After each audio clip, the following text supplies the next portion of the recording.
හරිද? පේන්නේ අම්මේ මෝඩ වෙන්න එපා. කොහොමද ඔයාලට මගේ channel එකත් එක්ක එකතු වෙලා ඉන්න ඔයාලව ආදරෙන් පිළිගන්නවා. ඉතින් මාත් එක්ක අලුතෙන් අය ආයෙ ගොඩක් එකතු වෙලා ඉන්නවා. ඒගොල්ලන්වත් ආයෙත් සැරයක් ආදරෙන් පිළිගන්නවා. ඉතින් අද ඔයගොල්ලොත් එක්ක මම ෂෙයා කරගන්නේ මේ සතියේ බදාදා හදිසියෙම නිවාඩුවක් හම්බුණානේ මේ පෙට්‍රල් ප්‍රශ්නේ හින්දා. ඉතින් මං හිතුවා වෙනම නිවාඩුවක් දාන්නේ නැතුව මේ හම්බෙච්ච නිවාඩු දවසේ කරගන්න තියෙන වැඩ ටිකක් කරගන්න එළියට යනවා කියලා. ඉතින් අද ඇත්තටම යන්න ලෑස්ති වෙන්නේ අපි මගේ පාස්පෝර්ට් එක එක්ස්පයර් වෙලා. ඉතින් ඒක රිනිව් කරගන්න මගේ දුවගේ පාස්පෝර්ට් දෙක රිනිව් කරගන්න ඕන කරන ඩොකියුමන්ට්ස් ටික ලෑස්ති කරගන්න තමයි අද මේ යන්න හදන්නේ. ඉතින් ලස්සන මෙටීරියල් එකක් දැක්කොත් ඉතින් ඒකෙන් ලස්සන টොප් එකක් මහලා අඳින එක තමයි මගේ එක විනෝදාංශයක්. ඉතින් ලස්සනට මේ මහගත්තු টොප් එක තමයි මම මේ අයන් කරගන්නේ. ඉතින් ලස්සන මෙටීරියල් එකක් ඇඟටත් ලේසි. මේක ඇඳන් තමයි අද යන්නේ. ඔයගලන්ට මොකද හිතෙන්නේ? ඉතින් මම හිතනවා ඔයගලන්ටත් ඒ වගේ ලස්සන විනෝදාංශ ඇති. ඇත්තටම විනෝදාංශ කිව්වහම ඒවා තමයි අපිව ගොඩක් වෙලාවට සතුටින් තියන්නේ. අපි කරන්න ආස දෙයක් කොයි වෙලෙත් කරනවා නම් ඒක අපි නිතරම අපිට සතුටින් ඉන්න පුළුවන් දෙයක්. ඉතින් ඔයගොල්ලෝ දන්නවා මම ගොඩාක් ආසයි මේ මහාන කරන ඒවලට. ඉතින් ගොඩාක් දැන් මැහුම් කෝස් කරලා ඒවා ඉවර වෙලා මං ආපහු කරපු සාරි ජැකට් කෝස් එකක් මං ආයෙ කරනවා ඔන්ලයින් කියලා කිව්වොත් ඔයගලන්ට මොකද හිතෙන්නේ? පිස්සුවක් වගේනේ. ඉතින් ඇත්තටම ඕ පිස්සුවක් වගේ තමයි මටත් මේ මැහුම් කියන එක. මම කරපුම සාරි ජැකට් කෝස් එක මම ආයෙත් ඔන්ලයින් රෑ කරනවා. ඉතින් අපේ ආදරණීය මිස් මගෙන් අහලා තිබුණා ගොඩක් දෙනෙක් කාලඟද මැහුම් කරන්න කියලා. සුදර්ශනී සයින් ඇකඩමි මම ආදරෙන් මතක් කරනවා. ඉතින් අපිට ඔක්කොම කියලා දීලා අපි ෆැෂන් ෂෝ එකකුත් කරලා ඉච්චර තැනකට ගෙනිච්ච. ඉතින් මිස්ව අතාරින්න හිතෙන්නෙත් නෑ. ඉතින් හරීම ඇත්තටම භාවනාවක් වගේ ක්ලාස් එකට සහභාගී වෙන එක. කොච්චර වැඩ තිබුණත් රෑ 9 ඉඳලා 12 වෙනකල් දැන් ආයෙත් ඒ ඔන්ලයින් ක්ලාස් එකේ මම ඉන්නවා. ඉතින් ඒක හරීම මනසට ලොකු සුවයක් දෙන තැනක් ඒ ක්ලාස් එක.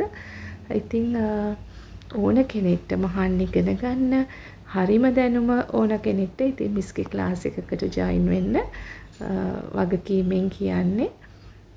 ඔයගොල්ලෝ දැක්කනේ මගේ අපේ ෆැෂන් ෂෝ එක නේද? ඒකත් මම ඔයගොල්ලන්ට දැම්මා. ඉතින් ඕක තමයි මැහුම් කතාව. ඉතින් දැන් අපි ගියේ කොහෙටද කියන්නම්කෝ. මීගමේ ඩිනාලි ස්ටුඩියෝ එකට ගිහාම අපිට ඕන කරන පාස්පෝර්ට් වලට ඕන කරන ෆොටෝ එක ගන්න පුළුවන්. ඕන කරන ඩොකියුමන්ට්ස් ටිකත් එතරින්ම ෆොටෝකොපි කරගන්න පුළුවන්. පාස්පෝර්ට් එකට ඕන කරන ඇප්ලිකේෂන් එකත් ඒගොල්ලොම දෙනවා. දැන් මේ දුව ඒ අවශ්‍ය දේවල් ටික ෆිල් කරනකල් මම ඉතින් ඉඳගෙන හිටියා. ඉස්සර තමයි අර ලොකුවට ඒගොල්ලන් එක්කන් ගියාම අපි දේවල් හොය කරන්න ඕනේ. දැන් එහෙම නෑ. දැන් මම නම් ගියොත් මට තියෙන්නේ නිකන් ඉඳගෙන ඉන්න. ඒගොල්ලෝ ඔක්කොම කරගෙන ලෑස්ති කරගෙන යන් කියනකොට නැගිටලා එන්නයි තියෙන්නේ. ඉතින් එක කාලයක් තිබුණා ඒගොල්ලන් එක්කන් ගිහිල්ලා සියලුම දේ අපි කරන. දැන් ඒගොල්ලෝ අපිව එක්කන් ගිහිල්ලා සියලුම දේ කරගන්න පුළුවන් තැනක ඉන්නවා. ඉතින් ඒ ගැන හරි සතුටුයි. ඉතින් දැන් ඩිනාලි ස්ටුඩියෝ එකේ වැඩ ඉවර වුණා. ඉවර වෙලා ආවේ අපි බින්චුන් එකට. ඔයගොල්ලෝ අහලා තියෙනවද මන් දන්නේ බින්චුන් කියන එක. ඉතින් අපේ ඉස්කෝලේ ළඟම බින්චුන් එකක් දාලා තියෙනවා. ඉතින් මම දන්නෙත් නෑ ඒක ගැන. හැබැයි ළමයි දන්නවා. ඉතින් එතන තියෙන්නේ අයිස්ක්‍රීම්, ඩ්‍රින්ක්ස් වර්ග එහෙම තමයි තියෙන්නේ. ඉතින් එතනින් දැන් අපි ඩිනාලි එකෙන් එනකොටත් දවල් 11ට විතර. ඉතින් එයා තද අවුවනේ ගිනි කාෂ්ඨක අවුව මේ ටිකේ. ඉතින් එතනට ගියා අයිස්ක්‍රීම් එකක්. මම අයිස්ක්‍රීම් එකක් ගත්තා. එයා ලෙමනේඩ් එකක් ගත්තා. ඉතින් ඒකත් හිමීට බීලා මොකද මට අද හවස ක්ලාස් තියෙන දවසක්. ඉතින් මට ආයෙ ගෙදර ගිහින් එන්නත් බැහැනේ. ඉතින් මම බැලුවා මෙහෙම්ම ඉඳලා ක්ලාස් එකට යනවා කියලා. ඉතින් ඔහොම තමයි මම ගත්තු එක මොකද්ද මතකත් නැහැ මට නම්. කොහොම හරි රසයි. ඉතින් ඒ අයිස්ක්‍රීම් ඉතින් කොහොමත් රසයිනේ. ඉතින් ඒකත් කාලා යාගේ ඩ්‍රින්ක් එකක් බීලා මෙතන පොඩ්ඩක් කාලේ ගෙව්වා. මොකද මට 2:02 කාලට වගේ තමයි ක්ලාස් එකට යන්න තියෙන්නේ. දැන් 12ට කිට්ටුයි. තව පැය දෙකක් ගෙවන්න ඕනේ. ඉතින් අලුතෙන් තිලක්ම එකක් දාලා තියෙනවා දළුව කොටුව. ඉතින් එහෙ යමුද කියලාත් කතා වුණා. ඒ පැය දෙකට ගිහින් එන්න බැරි නිසා අපි මෙතන වැඩි වෙලාවක් හිටියා තියෙන දේවල්. ඔව්.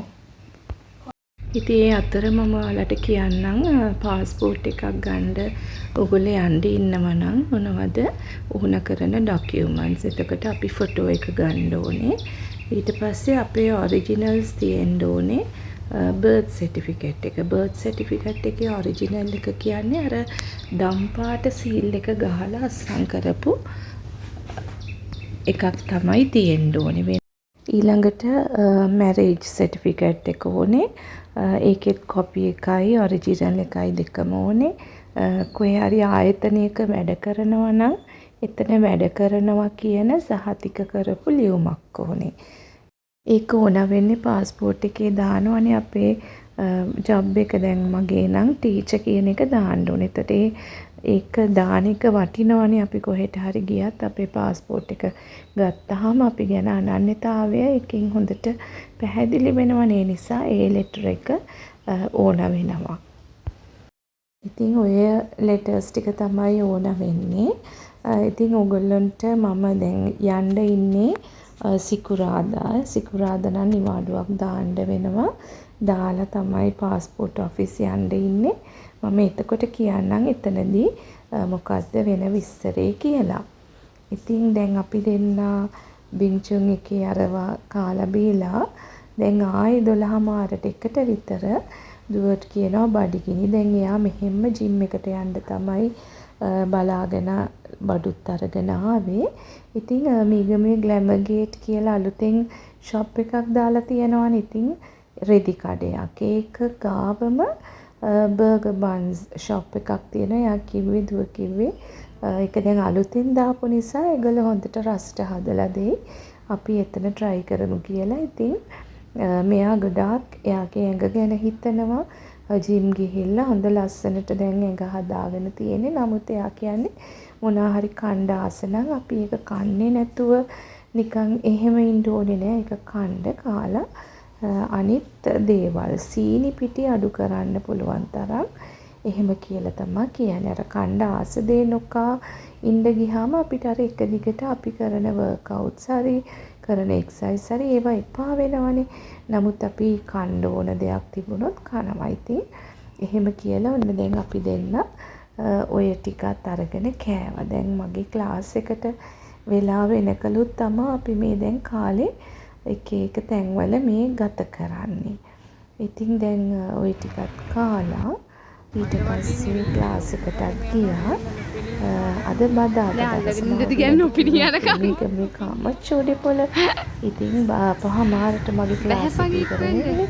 හස්බන්ඩ් එන්න කියලා පොළකට ගියා බලන්න මොකද අර ඉර බහැගෙන යන වෙලාවේ තමයි දැන් මම මේ පොළට අනේ හොයන්නේ දැන් හැබැයි ඉවර වුණා. බඩු ටික ඔක්කොම අස් කරමින් ඉන්නේ. හැබැයි ඒත් එළවලු තියෙනවා.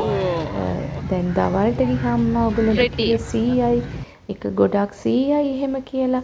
ඉතින් දැන් මේ පහමාරට ඒක ගොඩ රුපියල් 50ට දෙනවා. හිතන්න කොච්චර ලාභද. ඉතින් මං හිතුවා අනිත් දවසෙත් මේ වගේ හැන්දෑ වෙලා එනවා. මොකද එම නරක් වෙච්ච කුන් එහෙම ඒවා නෙමෙයි තියෙන්නේ. මේගොල්ලෝ යන්න හදිස්සියට අඩුවට දෙනවා. ඉතින් පේර අන්නාසි ලොකු ගෙඩි රුපියල් 200ට මම ගත්තා. ඉතින් මේ ගන්නකල් පොඩි දුවත් ආවා එයා තාත්තත් එක්ක. ඉතින් ඇවිල්ලා එයා අරගෙන තිබ්බ වීඩියෝ එකක් තමයි මේ. ඉතින් අර ඉර බහැගෙන යන වෙලාව හරිම ලස්සනයි. ඔන්න බලන්න ඉර නොපෙනීම යනකල් ඒක අපි බලන් හිටියා. ඉතින් ওই විදිහට තමයි එදා සම්පූර්ණ දවස උදේ ගෙදරින් ආවට පස්සේ මුළු දවසම වැඩ තිබ්බ දවසක් තමයි ඒ බදාදා දවස. ඉතින් හැබැයි පොඩ්ඩක්වත් කාලේ නාස්ති උන්නේ කරන්න තිබ්බ වැඩ ඔක්කොම කරගත්තා. බඩු ටිකත් සතියට ඕන කරන සතියට කිව්වට මං හිතන්නේ මම ගෙනාපු එළවලු මට සති එකහමාරකට විතර ඇති වෙයි කියලා හිතනවා. ඉතින් ඔය විදිහට තමයි එදා දවස ගත වුනේ. ඉතින් මම හිතනවා ඔයගොල්ලෝ මගේ වීඩියෝ එකට කැමති ඇති කියලා.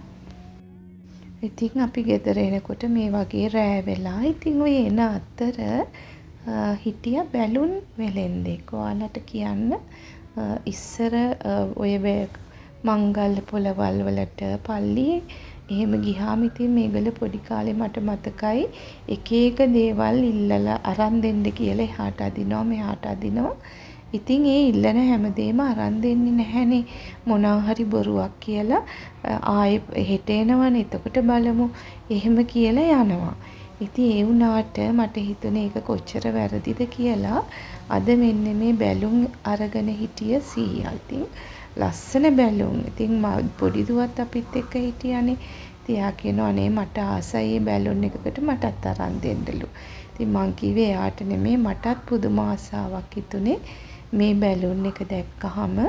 ඉතින් ඇත්තටම අර ළමයි පුංචි කාලේ ඒගොල්ලන්ට ආසයි හිතෙන දේවල් අරන් දෙන්නේ නැති එක. අර ඉල්ලන හැමදේම දෙන්න කියන එක නෙමෙයි. නමුත් අර වගේ තැනකදී ඒගොල්ලෝ ඉල්ලනවා නම් අපි ගාව ළඟ සල්ලි තියෙනවා නම් ඒක අනේ අරන් දෙන්න. මොකද අපිත් සමහර දාට ඒගොල්ලන්ට හෙට ආවහම ගම්මු කියලා රවට්ටගෙන ගිහින් තියෙනවා. ඒ කියන්නේ එක්කෝ ඒ වෙලාවේ අතේ සල්ලි නැති වුණාම. ඉතින් මේ බලන්න කොච්චර ලස්සනද පුදුම ලස්සනක්. ඉතින් මම ඔයගලන්ට මතක් කරන ඔයගලන්ට පුංචි බබාලා ඉන්නවා නම් ඒගොල්ලෝ මොනවා හරි ආස දෙයක් ඉල්ලුවොත් අමාරුකම් ඇති. ඒ වුණාට පුළුවන්කමක් තියනවා නම් ඒගොල්ලන්ගේ ආසාව ඉෂ්ට කරලා දෙන්න කියලා. ඉතින් ඔන්න එහෙනම් මම යනවා ආයෙත් එන්න සිකුරාදට ඉමිග්‍රේෂන් ඩිපාර්ට්මන්ට් ගියාම එතන මොකද වුනේ කියලා ඔයගොල්ලෝ දැනුවත් කරන්න මම ආයෙ එන්න. සතුටින් පරිස්සමින් ඉන්න.